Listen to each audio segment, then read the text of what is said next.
From college next cut ಆದರೆ what made you to come back? Because usually comfort ಒಂಥರ ಯಾವಾಗಲೂ ಗೋಡೆಗಳನ್ನೇ ಕಟ್ತಾ ಇರುತ್ತೆ, ಆದರೆ ಆ ಡಿಸ್ಕಂಫರ್ಟೇ it will break the chain.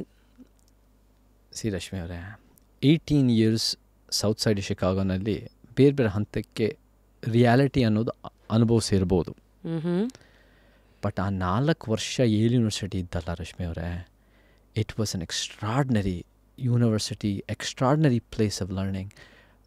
ಅದು the best world we can create microcosm ಅನ್ನೋದೇ ಆ ಯೇಲ್ ಯೂನಿವರ್ಸಿಟಿ ಅಂತ ಹೇಳಿದ್ರೆ ಸುಳ್ಳಿಲ್ಲ. ಏನಂಗಂದ್ರೆ ಆ ಮೈಕ್ರೋಕಾಸಮ್ ಅಂದರೆ, ಮೈಕ್ರೋಕಾಸಮ್ ಅಂದರೆ ಒಂದು ಸಣ್ಣ ಪ್ರಪಂಚ, ಒಂದು ಉದಾಹರಣೆ, ಒಂದು example, a role model example. ಪ್ರಪಂಚದೊಳಗೆ ಒಂದು ರೋಲ್ ಮಾಡೆಲ್ ಪ್ರಪಂಚ. ಓಕೆ, ಪ್ರಪಂಚದ ಒಳಗೆ ಒಂದು ರೋಲ್ ಮಾಡೆಲ್ ಸಣ್ಣ ಪ್ರಪಂಚ. ಆ್ಯಂಡ್ ಯೇಲ್ ಯೂನಿವರ್ಸಿಟಿನಲ್ಲಿ ಯಾಕೆ ವಿಶೇಷ ಅಂದರೆ, ನೀವು ಬೇರೆ ಯೂನಿವರ್ಸಿಟಿಗಳು ಹಾರ್ವರ್ಡು, ಪ್ರಿನ್ಸ್ಟನ್ ಅಂತ ನೋಡಿದಾಗ ಅವರು they might be more science oriented ಇರ್ಬೋದು, ದ್ಯಾಟ್ಸ್ ಅ ಡಿಫ್ರೆಂಟ್ ಕ್ವಶನ್. ಅವ್ರ ಡಿಗ್ರೀಸು ಬಿಸ್ನೆಸ್ ಓರಿಯೆಂಟೆಡ್ ಇರ್ಬೋದು Harvard, but it's also the ವಾತಾವರಣ of the city where it's located. ಇವಾಗ ಹಾರ್ವರ್ಡ್ ಇರೋದು ಕೇಂಬ್ರಿಡ್ಜು. ಕೇಂಬ್ರಿಡ್ಜ್ ಎಲ್ಲ is a very economically hi fi kind of metropolis, Boston area ಹತ್ರ. ಪ್ರಿನ್ಸ್ಟನ್ is a very ಒಂದು suburbia ಥರ, it's very elite, rich, white. So ಅದೆಲ್ಲ influences university. Yale university is located in new Haven. New Haven ಅನ್ನೋದು ಬೆಟ್ಟಗುಡ್ಡ ಅಲ್ಲ, it is a very low income culture, racially diverse, working class communities ಇರೋ city. So ಆ ವಾತಾವರಣ with the extraordinary educational impact of Yale university intertwine ಆಗಿ you get a very amazing experience ಒಬ್ಬ ವಿದ್ಯಾರ್ಥಿಯಾಗಿ. ಇನ್ನೊಂದು ಒಂದು ಕತೆ ಇದೆ.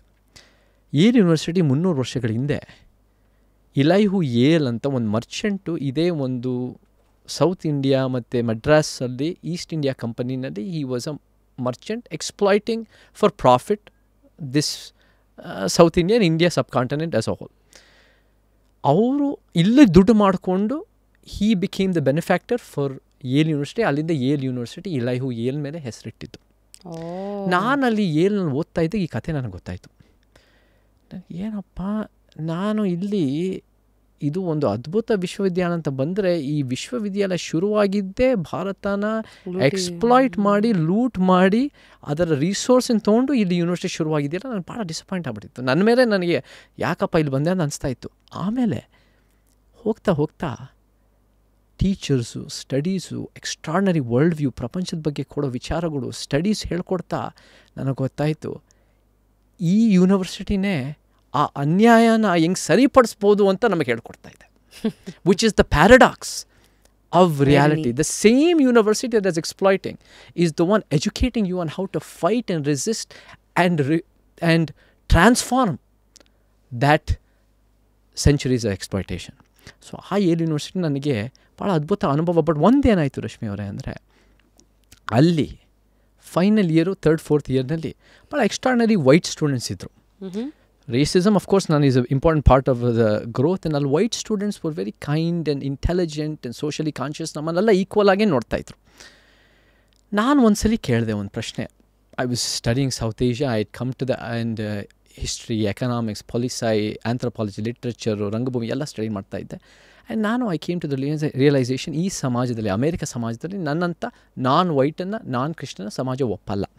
ಸೊ ನಾನು ಅವ್ರಿಗೆ ಹೇಳಿದೆ, ವೈಟ್ಸಿಗೆ, boys and girls, men and women, ಅವ್ರಿಗೇನು ಹೇಳಿದೆ ಅಂದರೆ, ನೀವೆಲ್ಲ ಅಸಮಾನತೆ, ರೇಷಲ್ ಅಸಮಾನತೆ, ಇನ್ಜಸ್ಟಿಸ್ ಬಗ್ಗೆ ಮಾತಾಡಿ ಅದನ್ನು ಸರಿಪಡಿಸದೆ ಸಮಾಜ ಒಪ್ಪತ್ತೆ. You guys are extraordinary human beings. ನೀವು ಮಾತಾಡಿ, speak out about that struggle and fix it ಅಂತ ನಾನು ಹೇಳಿದೆ. ಅವ್ರ ರಿಯಾಕ್ಷನ್ ಆಶ್ಚರ್ಯ ಆಯಿತು ನನಗೆ. These are very bright students. ಅವ್ರೇನು ಹೇಳಿದ್ರು ಅಂದರೆ, ರೇಸಿಸಮ್ ಇಲ್ಲವೇ ಇಲ್ಲ. ನನಗೆ ಆವಾಗ ಹೊಳಿತು, ಇಷ್ಟು bright, talented, studied, well educated students, ಇವರಿಗೆ because of they are insulated from racism, ಅವರ ಮನಸ್ಸಿನ ರೇಸಿಸಮ್ ಇಲ್ಲವೇ ಇಲ್ಲ ಅಂತಾರಲ್ಲ. ಅನುಭವಿಸಿಲ್ಲ, ಓದಿಲ್ಲ, ಅರ್ಥ ಮಾಡ್ಕೊಂಡಿಲ್ಲ, ಸ್ಟಡಿ ಮಾಡಿಲ್ಲ, ಆ್ಯಂಡ್ ಮೋಸ್ಟ್ ಇಂಪಾರ್ಟೆಂಟ್ ಅನುಭವಿಸಿಲ್ಲ.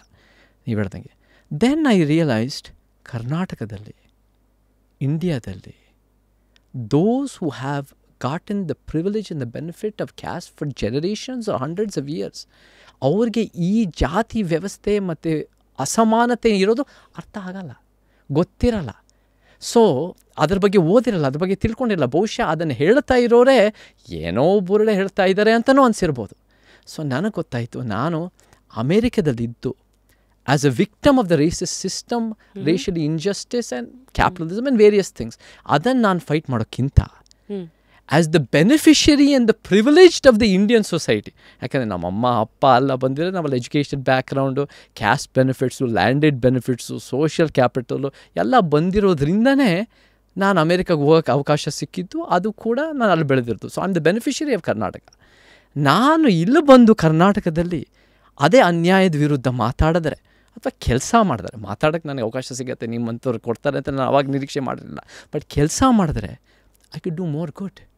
ಬಿಕಾಸ್ ನೀವು ಏನು ಹೇಳ್ತೀರಾ ಅನ್ನೋದಕ್ಕಿಂತ, ಅಥವಾ ನೀವು ಏನು ಹೇಳ್ತಿರೋ ಜೊತೆ ನೀವು ಯಾರು ಹೇಳೋಕ್ಕೆ ಭಾಳ ಮುಖ್ಯ ಆಗುತ್ತೆ. ಸೊ ನೀವು ಇವತ್ತಿನ ದಿನ ಒಂದು ಸಮಾಜದಲ್ಲಿ as a person of colour in America talking as racism versus as a person of white race talking as racism ಭಾಳ ವ್ಯತ್ಯಾಸ ಇದೆ. ಕರ್ನಾಟಕದಲ್ಲೂ ಕೂಡ as a man talking about gender justice, as a dominant caste, feudal caste person talking against the caste structure and the Brahminical structure, as a wealthy person questioning capitalism and the benefits. ಅವಾಗ ಏನಾಗುತ್ತೆ ಅಂದರೆ ಇವನಿಗೆ ಅಥವಾ ಇವಳಿಗೆ ಇದರಿಂದ ಏನು benefit ಇಲ್ಲ, ಅವರನ್ನೇ ಪ್ರಶ್ನೆ ಮಾಡಿಕೊಂಡು ಫೈಟ್ ಮಾಡಬೇಕಲ್ಲ. So this makes a much more strong awareness on society. You could do more good. Wow, very so well, that well awareness ಇವೆಲ್ಲ ನಿಮ್ಗೆ ಆ ವಯಸ್ಸಿನಾಗೆ ನನಗೆ ಬಂದಿತ್ತು. because of all of this that you've seen, all these experiences, ಮನೆಯಲ್ಲಿ ನಮ್ಮ ವಿಚಾರಗಳು, ನಮ್ಮ ಅನುಭವಗಳು, ನಮ್ಮ ಗುಡ್ ಟೀಚರ್ಸು, ಗುಡ್ ಪ್ರೊಫೆಸರ್ಸ್, ನಂದೇ ಒಂದು ಎಜುಕೇಷನ್ ಲರ್ನಿಂಗ್, ನನಗೆ ಚಿಕ್ಕ ವಯಸ್ಸಿನಲ್ಲೇ ಅದು ಗೊತ್ತಾಗಿತ್ತು. Actually equality, justice and rationality ನನಗೆ ಆವಾಗಲೇ ನನಗೆ ಆ ಒಂದು ಪ್ಯಾರಡೈಮ್ ಫಾರ್ ಗ್ಲೋಬಲ್ ಟ್ರಾನ್ಸ್ಫಾರ್ಮೇಷನ್ ಅಂತ ನನಗೆ ಅನಿಸ್ಬಿಟ್ಟಿತ್ತು. Equality, justice and rationality. But ಹೋಗ್ತಾ ಹೋಗ್ತಾ ನನಗೆ ಅದೇ equality, justice, rationality was the vision of an Ambedkar, of Periyar, ಅವ್ರ ಜೀವನದಲ್ಲಿ ಅಂತ ಹೋಗ್ತಾ ಹೋಗ್ತಾ ನನಗೆ ಗೊತ್ತಾಯಿತು. ಅಂದರೆ ನಾನು ಅಂಬೇಡ್ಕರ್, ಪೆರಿಯಾರ್ ಓದ್ಬಿಟ್ಟು ನನ್ನ ಐಡಿಯಾಸ್ ಅನ್ನೋದಕ್ಕಿಂತ ವೇರಿಯಸ್ ಇಂಟೆಲೆಕ್ಚುವಲ್ ಗ್ರೋತ್ ನನ್ನ ಐಡಿಯಾ ಶೇಪ್ ಮಾಡಿ ಆ ವಿಚಾರನ ಯಾರು 20ನೇ ಶತಮಾನದಲ್ಲಿ ಪ್ರಸ್ತಾಪ ಮಾಡಿದಾರಂತ ಹುಡುಕ್ತಾ I realized these were the ones who believed in the same vision and did it ಅವ್ರ ಜೀವನದಲ್ಲಿ. ಆವಾಗ ನನಗೆ ಅವ್ರನ್ನ ಓದಿ ತಿಳ್ಕೊಂಡು ಅಪ್ಕೊಳ್ಳೋಕ್ಕೆ ನನಗೆ ಸುಲಭ ಆಯಿತು.